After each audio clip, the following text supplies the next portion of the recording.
Father is seeking such people to worship him. God is spirit, and those who worship him must worship in spirit and in truth.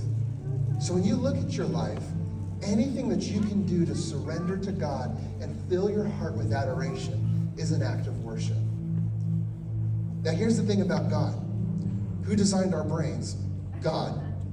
And one of the things that God did when he designed our brains was to be deeply affected and actually emotionally regulated by music.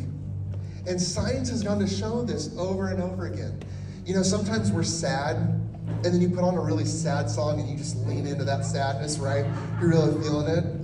Like you're going through a breakup and you put on like a whole breakup playlist and just like lean into it. I don't know why we do that. It's kind of morbid, but we do. We lean into it. If you're having a good day, right, you're not putting on some like slow, dramatic music. You've got something with beat and some pep and some joy, right? If you're going to work out, you're not listening to like some slow opera song, right? Because music regulates our mood. And from the beginning of time, the Christian faith has been a singing faith. And here's why. Because God designed us from the beginning, knowing how our minds function, that when we use worship as song, it actually regulates and affects not only our brains, but our spirits as well.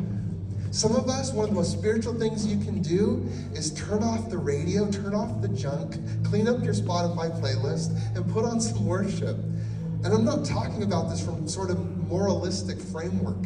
I'm talking about heart care, soul care. And listen, when you worship with music, worship with your whole body.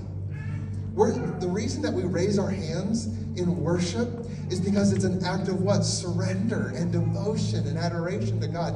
Do you have to raise your hands? No.